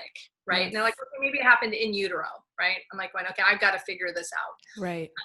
So what I've noticed in the past and from the kids coming into my program is when I first start trying to get a child drinking water, it's like pulling teeth. When I try to get a child to start moving for a complete 5 minutes, it's like they're going to fall on the ground and have a heart attack. And these kids are like 3, 4, 5, right? In my preschool program. Interesting. I'm older than you and I can run for a good 10 minutes and you're falling down on song 1.5, literally on the ground, like out of breath, right? So environmental autism is even us moms, we need to be moving with the babies in utero. We need to be moving. We need to be making sure we're getting enough copper and potassium and magnesium, essential fatty acids, and not fish oil. Again, there's a whole bunch of stuff about supplements. If you take a D, you also need to take an A with it. Yeah. There's cofactors. Yes. Yeah. And it needs to be animal based. So we all need to be on cod liver oil, and there's not all cod liver oils are. It's the same. Yeah. So I recommend like Rosita cod liver oil. So it's like really, and people saying, anyway, so D, you need A, and you don't need C, the ascorbic acid, you need whole food vitamin C. I was talking to one of my professors the other day, and I said, I went to the Whole Foods place or a supplement place for vitamin C.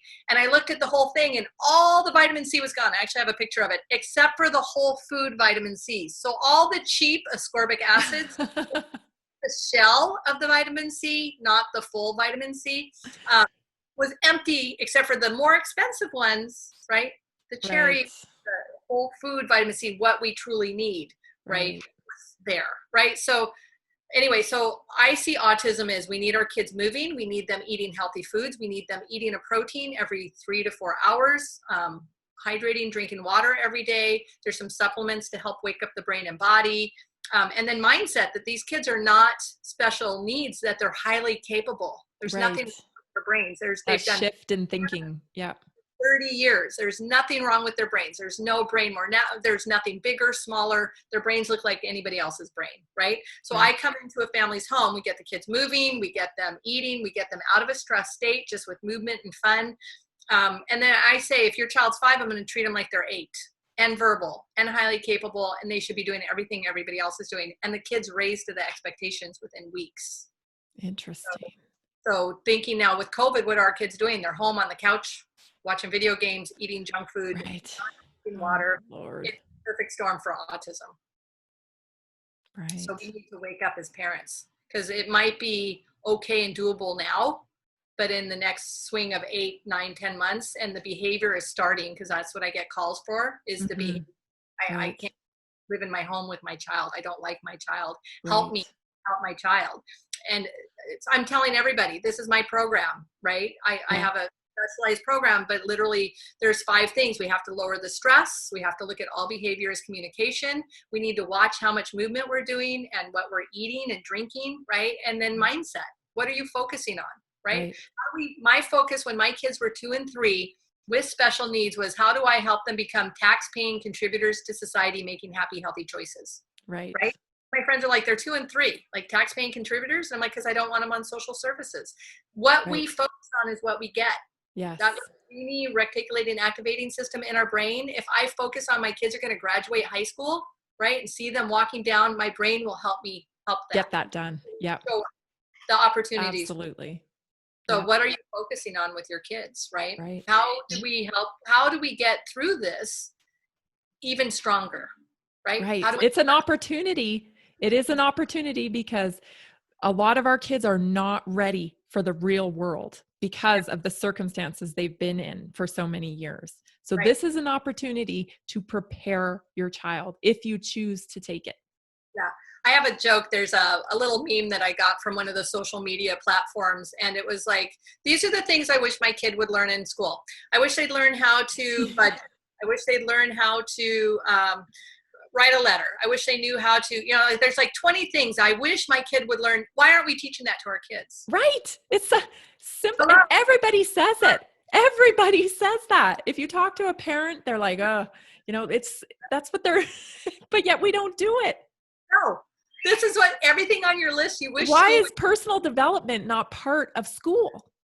Yeah.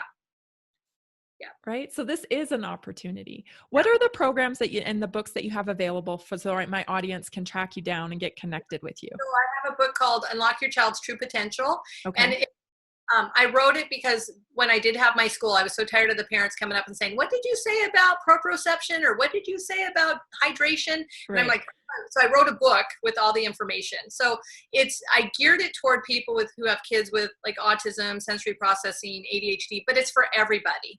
Right? Okay. If unlock your child's, all kids can learn kind of thing, right? So unlock your child's true potential. I have online parenting programs, one for special needs kids on how to get your child to talk, potty train, behave better. I have a normal parenting one, how to get your kids to do what you want them to do. Is that one-on-one or is that group? Right now, these are CDs. These are actually not CDs, but right now these are online programs. But what we're doing now, again, with this little pivot for me, it's how do we make these into interactive programs? Okay. So right now the information is there for families that want it, but right now we're also doing videos and things to go with the, right now it's all audio, right? But it's still information that our families need right now. Right.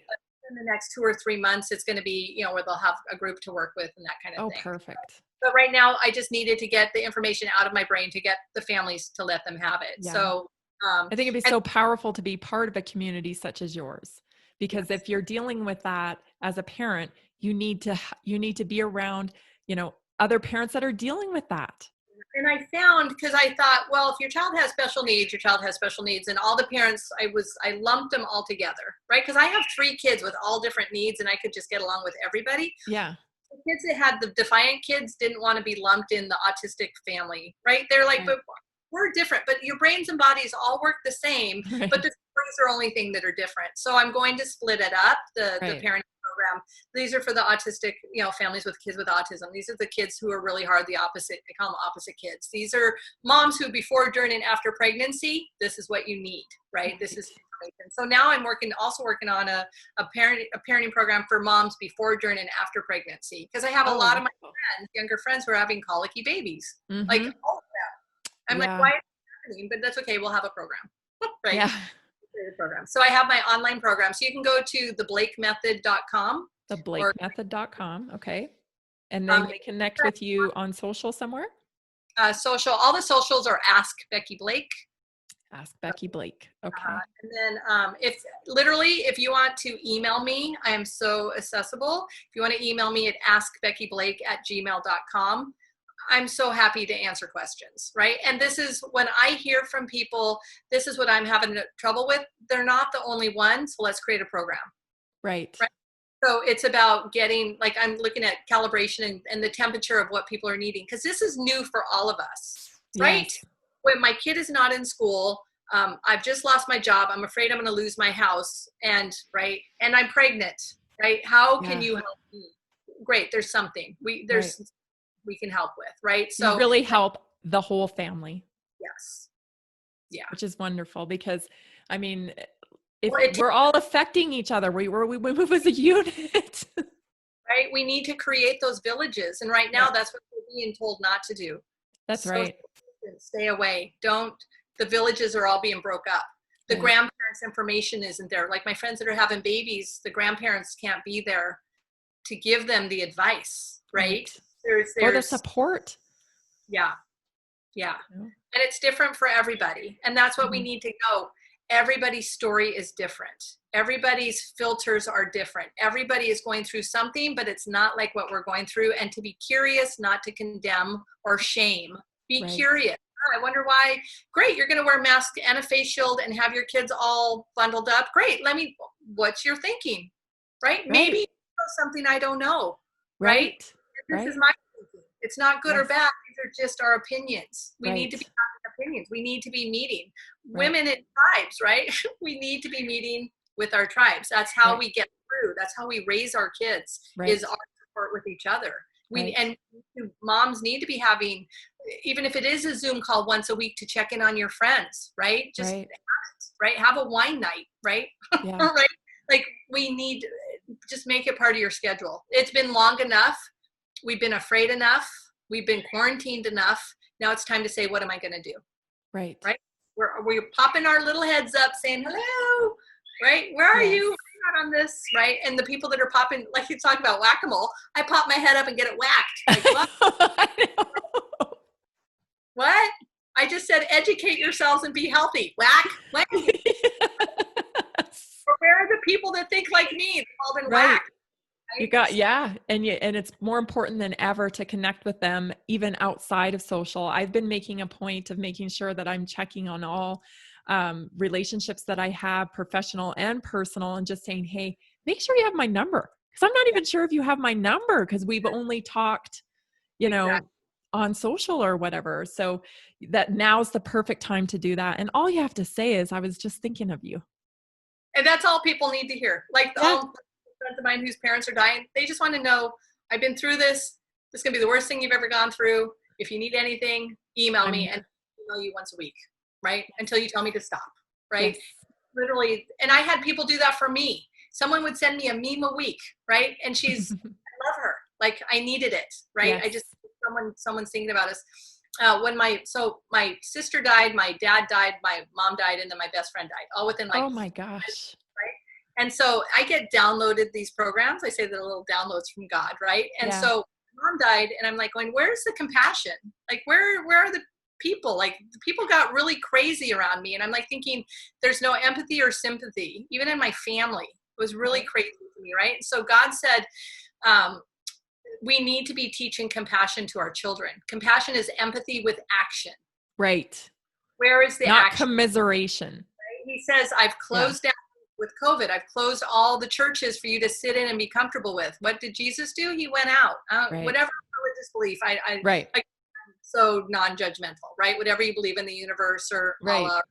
But the people that did the teachings for us went out into the fields. They weren't in their churches and stuff. And so it's kind of like, this is our chance to empathize our kids. Who can you empathize with? Even if it's an animal. And then what can you do to help? That's what true compassion is. Right. And it doesn't have to be. That's going to be new for a lot of people. 100%. And it's going to start with our kids. Because how cute is that when our kids have little platforms and you hear about it all the time, right? Some little girl decided she was going to go ask all the people at a senior citizen home, like it's before COVID, right? What they wanted. And it was like easy things like a peanut butter cup. And then she went and got it for them.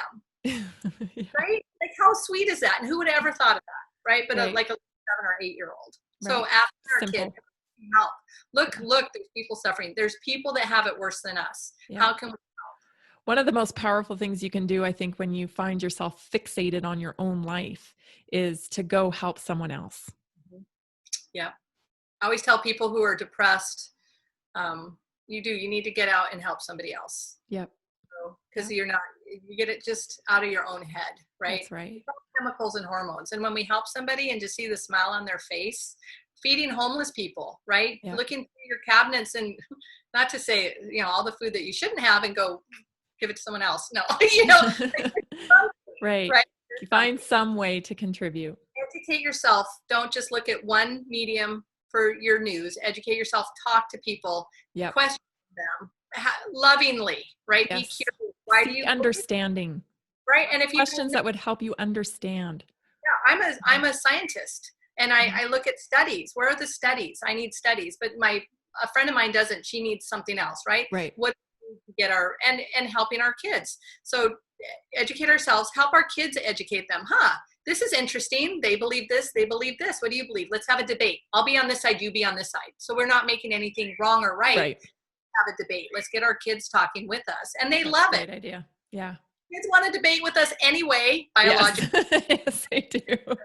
Give them something to debate about.